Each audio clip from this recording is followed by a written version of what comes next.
بس وقت کا احساس تمہارے اندر آ جائے، ضائع نہ کرو۔ میرے آقا صلی اللہ تعالیٰ علیہ وسلم کی ایک بات میں تمہیں بتا دیتا ہوں۔ آپ یہ سوچتے ہیں بہت سارے نوجوان خالی فالتو اسی لیے بیٹھے ہوئے، میرے اسٹیٹس کے مطابق کام نہیں ملتا، میرے اسٹینڈرڈ کے مطابق مجھے کام نہیں ملتا، برباد کیے جا رہے ہیں اپنی زندگی، لوگوں پر بوجھ بنے ہوئے ہیں۔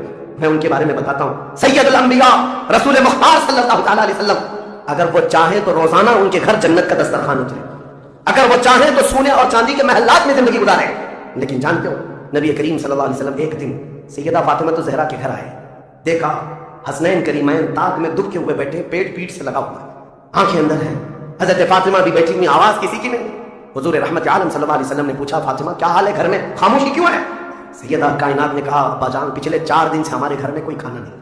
حضور پاک صلی اللہ تعالیٰ علیہ وسلم نے یہ نہیں فرمایا کہ ابھی بلاتا ہوں جبرائیل کو، ابھی دسترخوان لاؤ، ابھی میرے گھر کے کھانے کے انتظامات کرو۔ چاہتے تو حضور آرڈر دے دیتے، ساری نعمتیں آ جاتی، لیکن حضور نے کیا فرمایا سن۔ فاطمہ الزہرا سلام اللہ علیہا سے کہتے فاطمہ انتظار کرو، تمہارا باپ آ جائے گا، یعنی خود اپنے بارے میں کہتے میں جاتا ہوں، دیکھتا ہوں کوئی مزدوری مل جائے، میں کام کر کے اپنے بچوں کو کھانا لے کر جاؤں، کام کر کے کھانا لاؤں گا، مانگ کر کے نہیں۔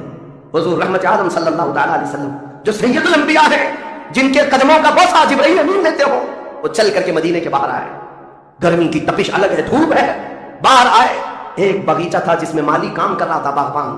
حضور رحمت عالم صلی اللہ علیہ وسلم اس کے پاس جا کر پوچھتے ہیں تیرے باغیچے میں کوئی کام کرنے کے لیے ہے، کام مل سکتا ہے؟ اس نے کہا ہاں کام مل سکتا ہے، آؤ میرے باغیچے میں کنواں ہے، ڈول ڈالو، پانی اٹھاؤ، ایک درخت کو پانی ڈال دینا، بدلے میں 2 کھجوریں دوں گا، اجرت صرف 2 کھجوریں۔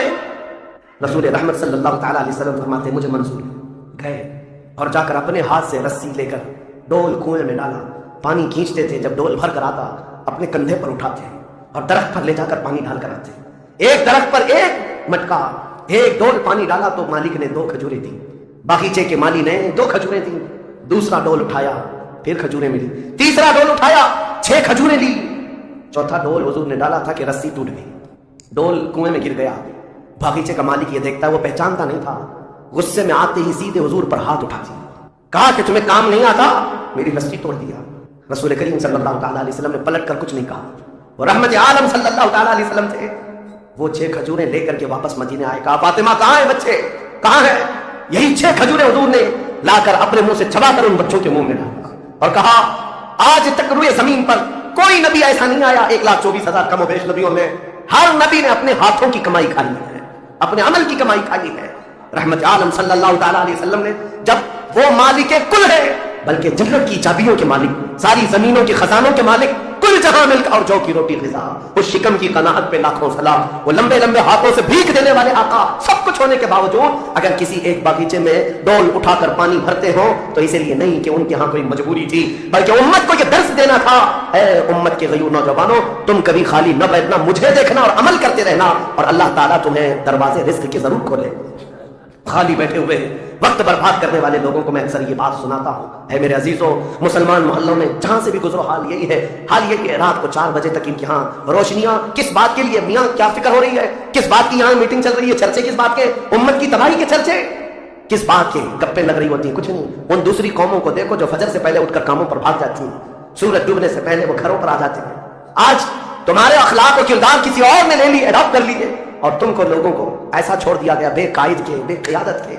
بہرحال میرے عزیزوں، بدلنا چاہیں تو آج بھی ہم بدل سکتے ہیں، صرف ایک نقطہ ہے بدلنے کے لیے، ایک نقطہ۔